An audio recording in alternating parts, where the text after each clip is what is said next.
O Ideias em Tese está de volta e o programa dessa semana destaca a pesquisa realizada por Marlon Pestana no programa de pós-graduação em História da Unicinos. A tese investigou a arqueologia do extremo oeste brasileiro. E Marlon, agora a gente quer saber então quais os referenciais teóricos utilizados para a tua pesquisa? Nós sempre nos baseamos naquilo que o Brasil produziu de melhor em teoria arqueológica. E, por coincidência ou por nossa felicidade, está aqui na Unicinos. O padre Pedro Inácio Schmitz é o grande teórico da arqueologia mundial, é o pai da arqueologia brasileira, e ele tem produzido uma série de textos. Ele até hoje é o profissional que mais publica a nível de Brasil. Então ele tem uma teoria que nós chamamos de sistema de assentamento. O que significa essa teoria? Essa teoria é a averiguação, através de intervenção, de escavação arqueológica no local, identificando grupos diferentes em diferentes épocas de ocupação. Então teria um núcleo de povoamento, teriam populações que avançam, encontram aquelas populações, recuam, e isso tudo ele faz através da datação de carbono 14, através de análises químicas, enfim. Então ele entende toda uma ocupação da área, todo um povoamento da área, através de adaptações periféricas, através de núcleos de povoamento, e existem outros autores que também trabalharam com isso, como Tom Dillery nos Andes, como Parsons na América, mas sempre com a mesma matriz do padre Schmitz sobre a ocupação dos vales de rios. E a nível brasileiro não adianta, tem que ser o padre Schmitz mesmo, porque ele tem um conhecimento muito profundo. Ele trabalhou no Tocantins, trabalhou na Bahia, em boa parte dos estados, e ele tem orientado teoricamente esse trabalho para que ele seja empírico mesmo, para que nós possamos encontrar a cerâmica, encontrar o vestígio. Nesse caso mesmo nosso, nós encontramos duas populações bem distintas. Um grupo possuía fragmentos cerâmicos temperados com areia, ou seja, moldados para não rachar com areia, e o outro com cariapé, que é uma cinza do cerrado. E o padre Schmitz logo identificou, olha, são duas escolhas culturais distintas. E a partir dali nós começamos a identificar grupos socioculturais associados a essas duas manifestações culturais. Mas foi só a percepção dele. Eu, inclusive, verde demais para essa ideia, eu não tinha consciência de que isso poderia se dar. E ele orientou perfeitamente essa questão teórica. Bacana, Marlon. E em relação à metodologia utilizada, como é que se deu essa escolha?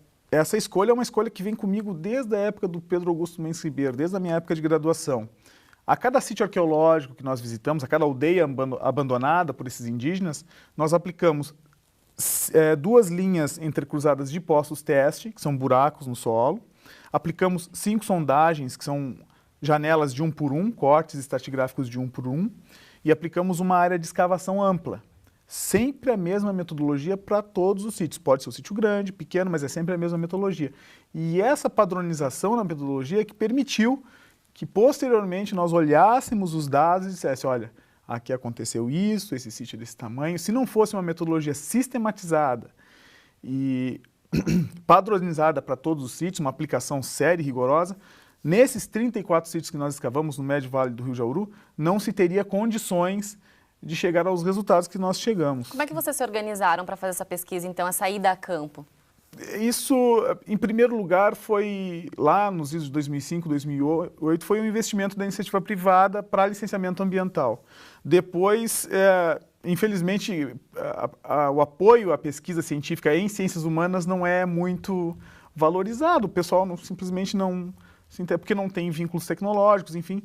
Então eu tive que financiar boa parte disso e ir sozinho, procurar sozinho. Agora, na qualificação, que ocorreu há 2 anos atrás, a pessoa na banca sugeriu, olha, quem sabe tu abre de novo esse material arqueológico, revisa de novo as bordas da cerâmica, e eu tive que voltar a Cuiabá, abri o material, analisei peça por peça desses grupos indígenas, os esqueletos, os sepultamentos, para poder confirmar ou para poder revisar algumas das ideias que estavam equivocadas, né?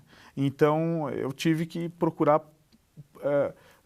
nunca fiz sozinho, sempre tive uma equipe que me apoiou por trás, mas boa parte da pesquisa ao longo desses anos foi um caminho que eu tive que percorrer. E aspectos que você pode ressaltar durante essa busca, então, pelos materiais, essa tua ida, então, a esse estado, enfim, o que você pode descobrir a partir desse contato mesmo com esse tipo de material? As expedições, elas tiveram que ter objetivos. Eu nunca pude sair daqui sem ter perguntas feitas. Eu sempre tive perguntas feitas e nós saíamos sempre em busca dessas respostas. E nas escavações elas iam ficando mais claras, mais evidentes. Encontramos diferentes tipos de sepultamentos que indicavam essas duas culturas que estavam se mostrando para aquela área.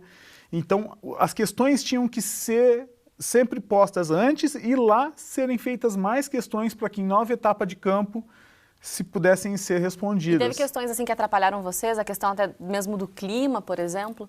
O clima lá é bem quente, como está na borda do banhado, ele é um pouco úmido. Mas eu nunca me preocupei com o clima. O clima eu sempre me adaptei, sempre busquei me adaptar.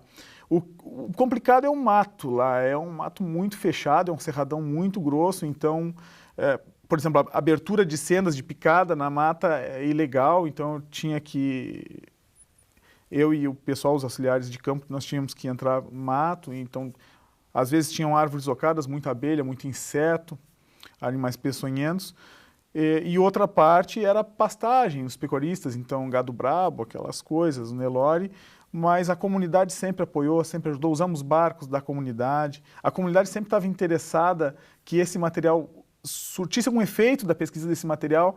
Eles tinham muito medo que se destruíssem esses dados, enfim, porque é um patrimônio da comunidade, é um patrimônio público.